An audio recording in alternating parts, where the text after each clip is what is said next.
This is what I call failure, but not in the sense that it should be. Because this isn't a failure on Ty Dillon's part.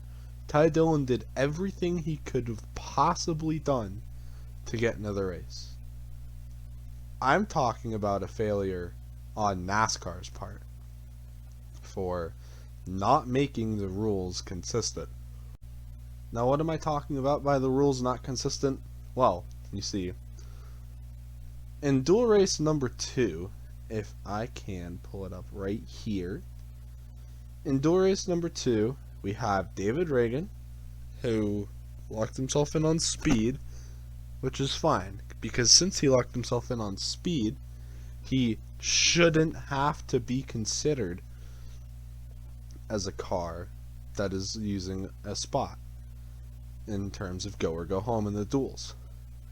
And we have Kaz Gralla, who finished second out of the go or go home cars. So this worked out because it had a car that should have already been in and Kaz Gralla. Now, since David Reagan has already locked himself in based on speed, he shouldn't be even in contention to have to qualify for a spot in the duel because he has speed. Now, Kaz Gralla was the first car out of Gralla, Smithley, and Gregson to make the field. So, this means Gralla makes the 500. This makes sense, right? Right. Okay, good. Now that we've got that out of the way, we're going to go over here to the first duel race. So here we have Ryan Preece, who, keep in mind, was first out of the go or go home cars, right?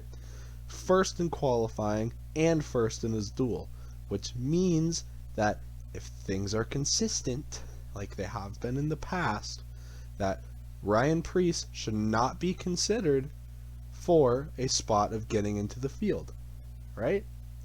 Right. You would think so. But, however, Ty Dillon, you would think, should be next to make the Daytona 500, right? Well, no. Instead, Austin Cindric, who finished 16th, a lap behind Ty Dillon, is making it into the field. Why? Here's why. Because since Ryan Preece is already locked in on qualifying speed, and David Reagan's already locked in on qualifying speed, keep this in mind. David Reagan's important in this too. So, since Preece was the highest finishing opening car in the first duel race, with 5th place finish, Preece improved his qualifying position, so his spot in the Daytona 500 was determined by his duel result, which makes 0 sense at all.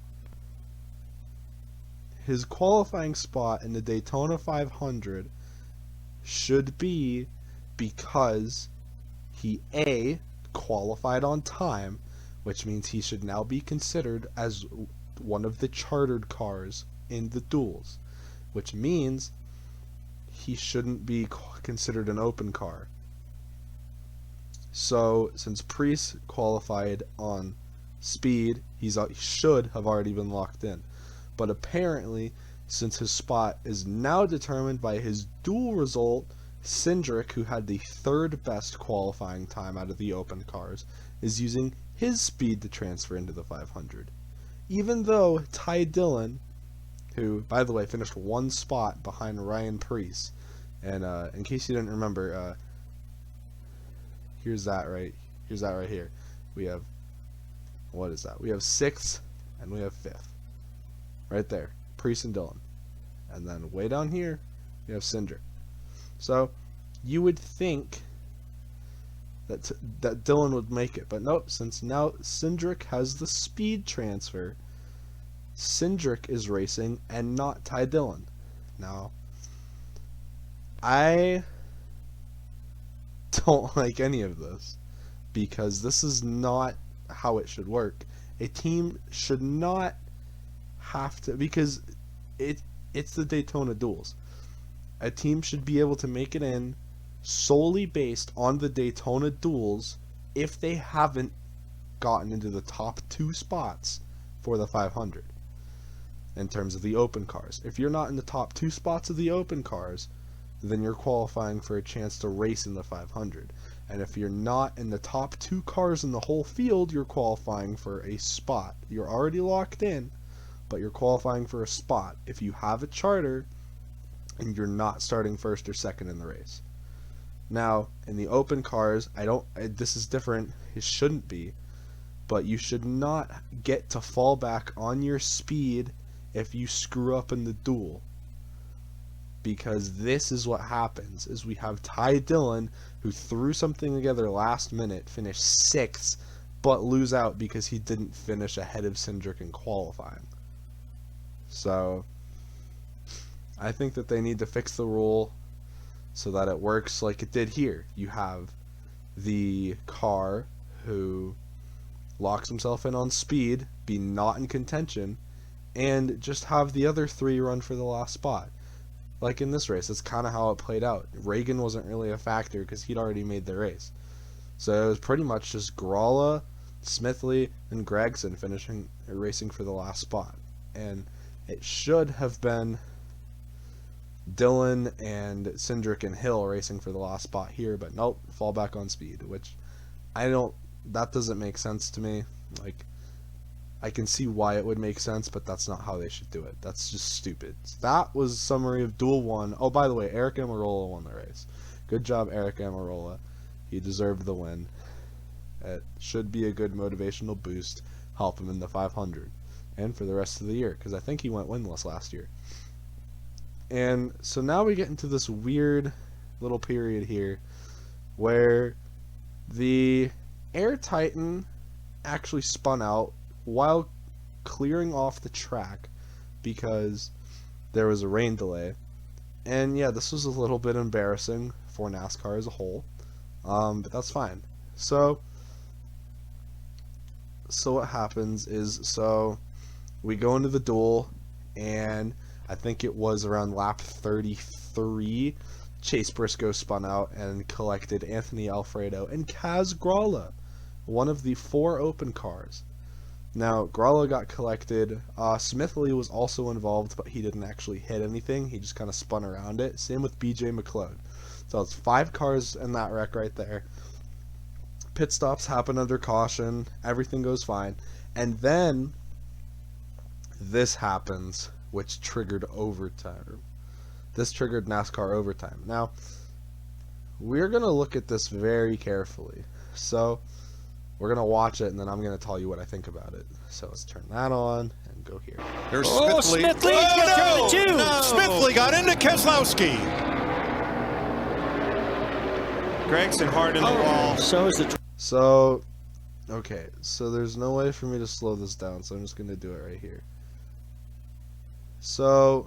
Okay.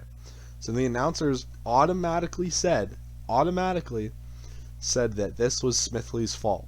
However, look very carefully at the space between Noah Gragson and Garrett Smithley. So I'm going to do this once. I'm going to go through this very quickly here, and then second time we're going to watch the space between Keselowski's car and Smithley's car. So watch Smithley and Gragson's first, alright?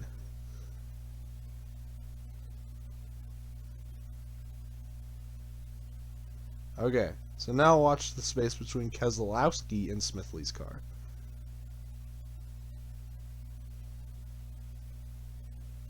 So, what I think is, let's watch it in full speed again.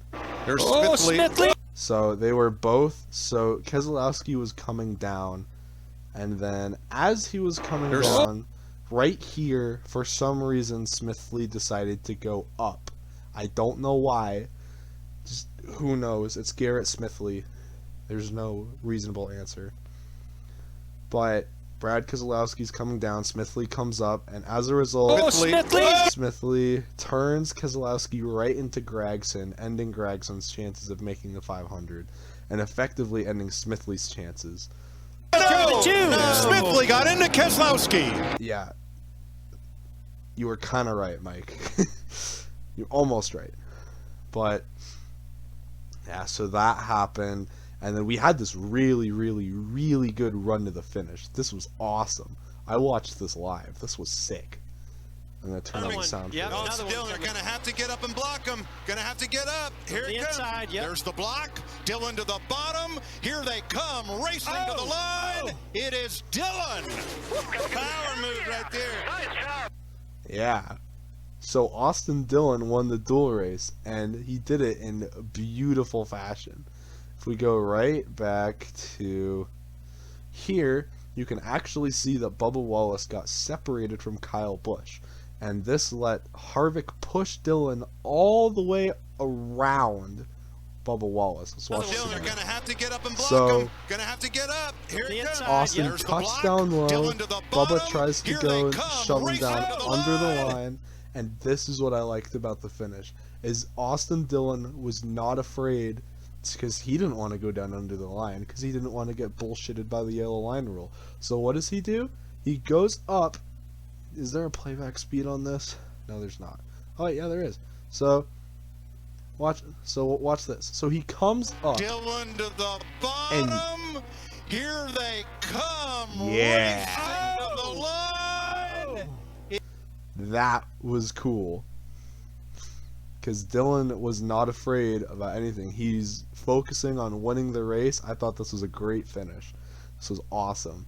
So here's the finishing results for duel race number 2. So David Reagan made the race on speed, and then Gralla made the race based on his finish in the duel, which is how it should be. We're not getting into that again. And so right here, so Alfredo and McLeod got in the accident on lap 35, and then Chastain, Byron, Gregson were all involved in the lap 56 wreck. But yeah, so that was the duel race number 2. So I bet that you guys are asking now, hey, like if you've been taking a good look at the tabs above my screen, you can see we're not done yet. So there's a couple things that could happen that would make, actually no, not a couple, there's one thing that could happen to make sure that the charter system, because I think they should just get rid of the charter system. It's stupid, and it's good for teams that are starting, like 2311, Trackhouse, Spire. It's good for those sort of teams, but it just does nothing for like the teams that are trying to build up from nothing at all, and don't get to purchase assets and don't get anything else. And that's why Go Fast Racing just went away, at least for full time. They didn't even enter for the 500 because the charter system is broken. Okay, so if you don't know what the charter system is, it's basically a system that lets 36 charters with a 4 team leeway, I guess if you want to say it, of teams that don't have charters who can make it into the race. And I guess like it would totally make sense if it weren't for the fact that Rick Ware Racing gets 4 fucking charters. Now, if you guys don't know about Rick Ware Racing, they essentially are the bottom feeders of the Cup Series. Their cars don't run well, ever. I've never seen a race where a Rick Ware car runs well. They're constantly back markers, and I mean very back of the field back markers. Sometimes they start and park. They're just garbage. And if you're gonna let teams like that buy a charter, you should be kind of ashamed. Like, oh boy, they have money. Are they garbage? Yeah, but oh, money. And Rick Ware Racing is the primary problem of the charter system. This is the perfect example of why charters should not exist. Because the charter system didn't even kick into effect until 2015 or 2016. I could be wrong, I don't remember. But when it did kick into effect, that was also when the field started shortening from 43 cars to 40 cars. And why? because the cars that didn't have a charter did not want to pay to go into the race because they only had 4 spots to compete with, or like 4 spots to deal with, while 36 cars got locked into the field automatically. And so the other thing too that I should probably mention about the charters is one of the qualifications is you have to run full time in owner points with a certain car. Now, if we look here, now you see these first 35 entries, pretty good. You know, 1 number per car for the most part, besides Rick Ware Racing. For the most part, 1 driver per car, right? Right. And we get to number 36, which is split between the 15 car, the 27 car, and the 54 car. And this is where things start to get a little bumpy, because not only does Rick Ware Racing, they don't have a consistent driver lineup. They swap in different drivers to drive different cars every single race weekend. And it pisses me off to see that NASCAR will allow Rick Ware and his team to do this, because the cars suck and the drivers suck. Like, and I'm not even saying that to be mean. Like Cody Ware, Garrett Smithley, Joey Gase, they may have excuses like, oh, like we're out there to go show that the little guys can run well too. Well, you haven't. You've been running dog shit the entire season. And I'm not saying this to hate on those drivers, and the drivers, good people, right? They're great. They shouldn't be out there competing in the equipment that they're in and saying that they're going to run well, because they're not. It's been proven by the equipment itself that they're going to run like dog shit. And there's another little problem here too. Starcom Racing with Quinn Half, that's a whole nother thing that I'm not getting into, because otherwise we're going to be here for another hour. But moral of the story, Rick Ware Racing should be completely exempt from the charter program. Completely. Now what can we do to fix the charter program?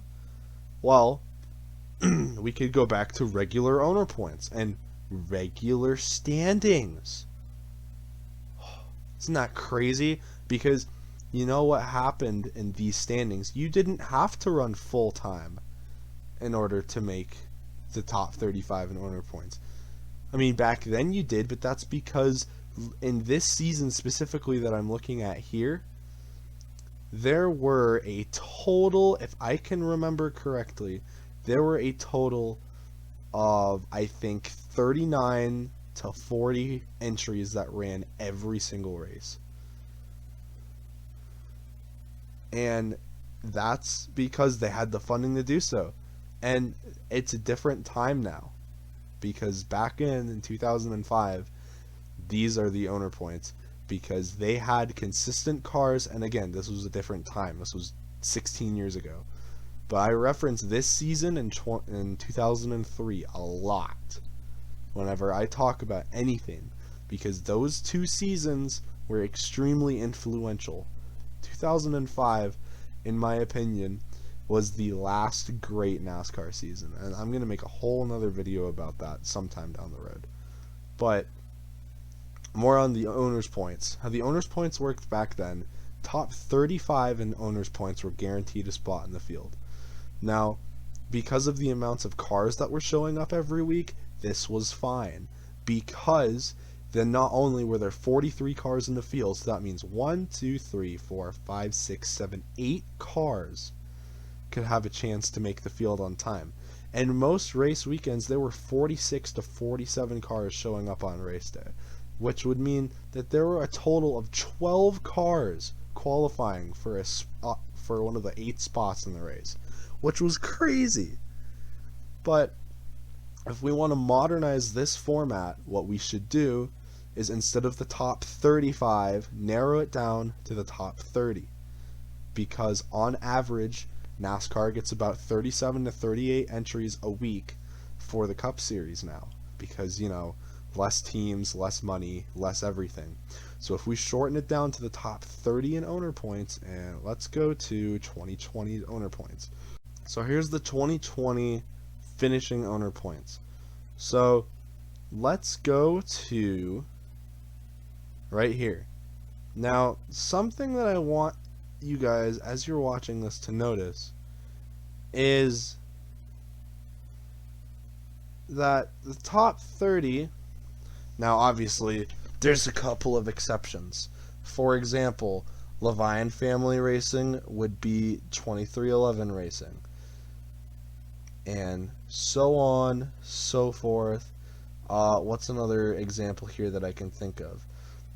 The 37 now is Spire Motorsports, and the 32 is now Live Fast Motorsports.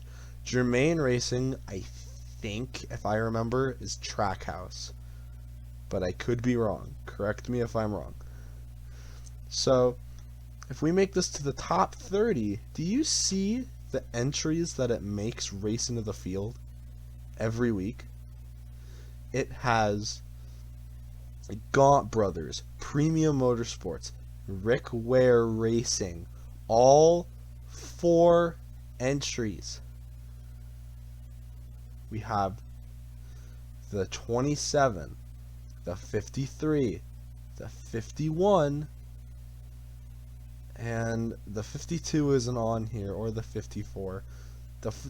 So I guess we can't really count those, but you get the point. Rick Ware Racing would definitely be on here if we made the points top 30. You get in and then race for the next 10. So the other thing we could do, lower the fields. Even though they're already small enough, reduce the field size to about, like, let's say 36. Let's make it like the Truck Series. And I know that sounds bad, but it would make things a lot more competitive in the lower rankings, and it would drive teams, and this again sounds very counterproductive, but it would drive teams like Rick Ware Racing to cut down on how many cars that they put in per race, focus all their efforts on one, and then maybe, just maybe, they might turn into a decent team. Because more competitive teams in NASCAR means more teams that'll enter the sport. So, yeah, we could totally go back to this, modify it to top 30, and have them race for the rest. That is how we fix the charter system and the owner system. But enough about the points. Let's go back to Daytona, back to where we are right now, and finish out this third part of this video. So here's the starting lineup. Alex Bowman on the pole, but that could change if they change the engine and stuff, because he did have an engine problem late into the race in Duel 1. William Byron second. These two have had extremely fast cars all week, so don't be too surprised to see these two up in the front. And then we have the dual winners, Eric Amarola, who won his pretty closely with Christopher Bell, and Austin Dillon, who completely bodied Bubba Wallace to go win his race, which I thought was very epic. Just going to look at the top 10 here. Christopher Bell, solid car. Bubba Wallace, this is a team I really am looking forward to see how they do this year, because so far they have been, I mean, let's count it, first in practice, fourth in qualifying, second in the dual race. This team's going to do really well. We're going to talk more about Bubba Wallace later. Now, Ryan Newman, which is kind of surprising. Hope he does well. Last year kind of sucked for him in terms of Daytona, so let's see him turn it around this year. Kevin Harvick, defending 2020 Series champion by the old points format, but we don't need to talk about that. He had the most consistent car of last year by far, except for the last 3 races of the season, and I guarantee he will either be a little bit under, or he'll be at the exact same level that he was at last year.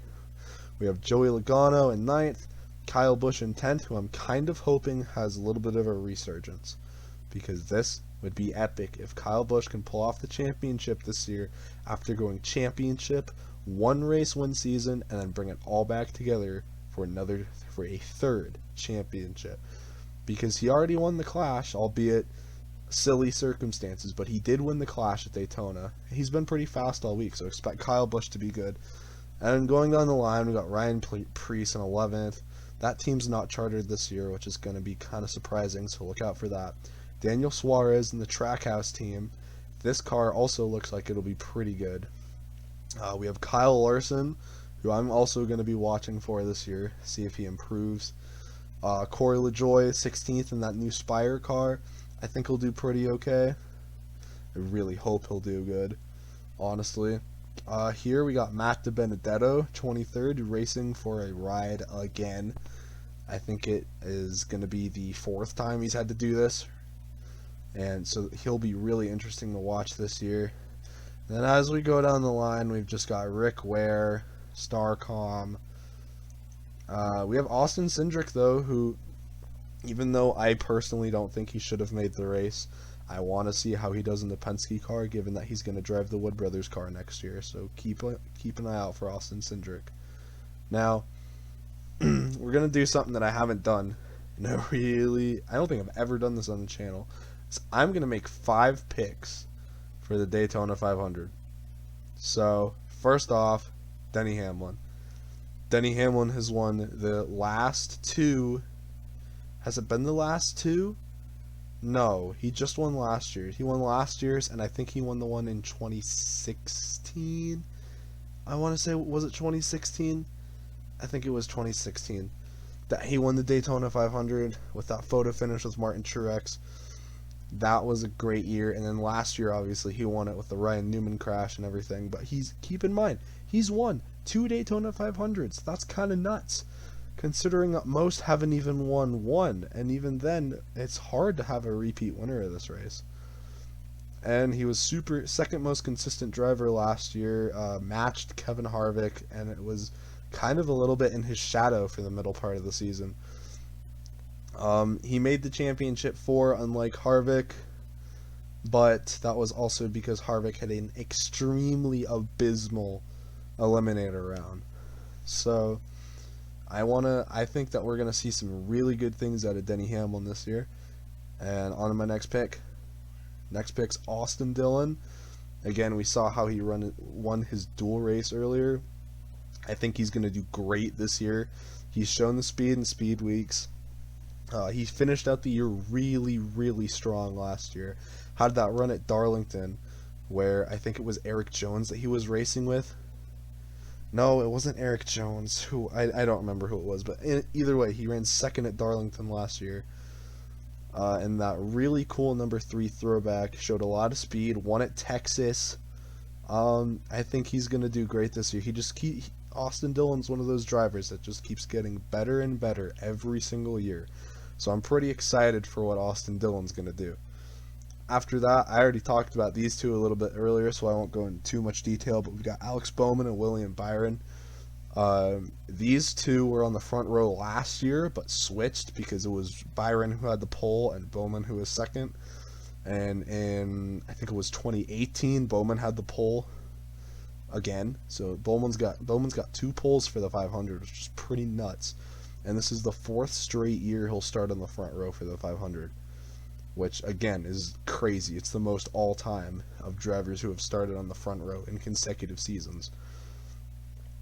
Bowman finished out the year really strong last year, had the early win at Auto Club. William Byron got his first win last year at Daytona.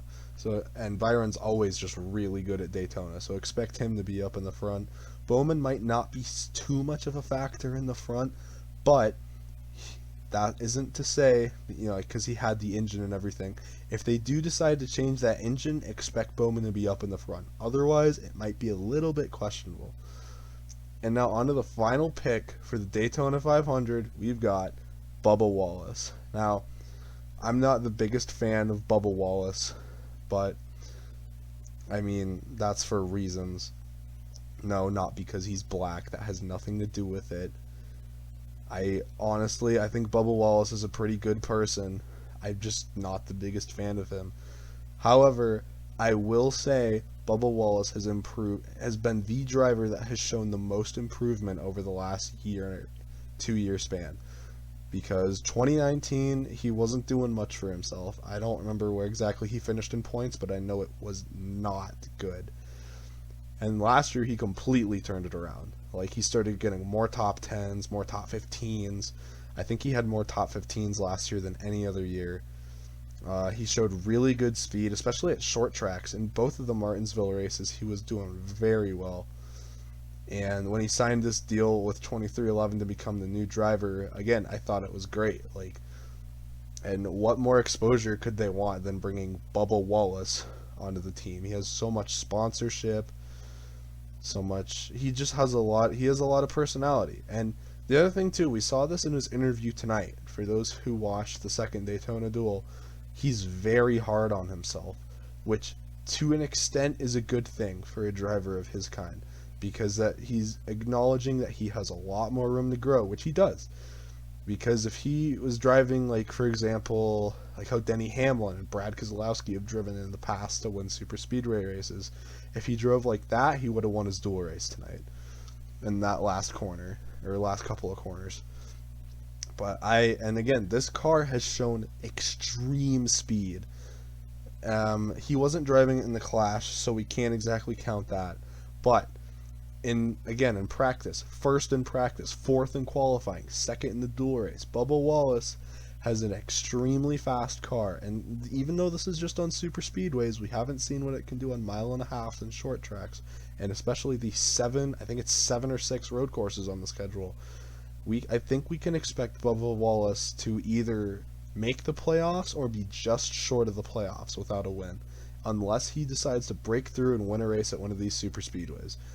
So I'm going to keep an eye out on Bubba Wallace all season in this car, because they're going to be doing some really good stuff. And now I guess next video that we have is going to be a recap of the Daytona 500, if it doesn't get rained out this year, because the forecast is not looking very great. But yeah, we'll see. This has been a really, really long video, at least for the kinds of stuff that I make. This has been pretty long, so sorry. I mean, I'm not sorry. I'm either going to make a second channel for these, or I'm just going to start doing them on this channel and run them by my other stuff, like Need for Madness. Taking a break from Geometry Dash right now because I've gotten a lot more into Need for Madness, and I want to cover NASCAR now a little bit more. I have a project going on at the moment with Juan Pablo Montoya and his career, which should be good. I just need to find the motivation to finish it. I've got it all started, got a script going, got all the references, data, everything. So once I actually put that together, that'll be uploaded onto the channel. I'm not going to say what about Juan Pablo Montoya yet that we're doing, but we're doing a video on JPM. But yeah, that's going to conclude the video. Thank you guys for watching, and we will see you either on Sunday night or Monday morning with the Daytona 500 recap.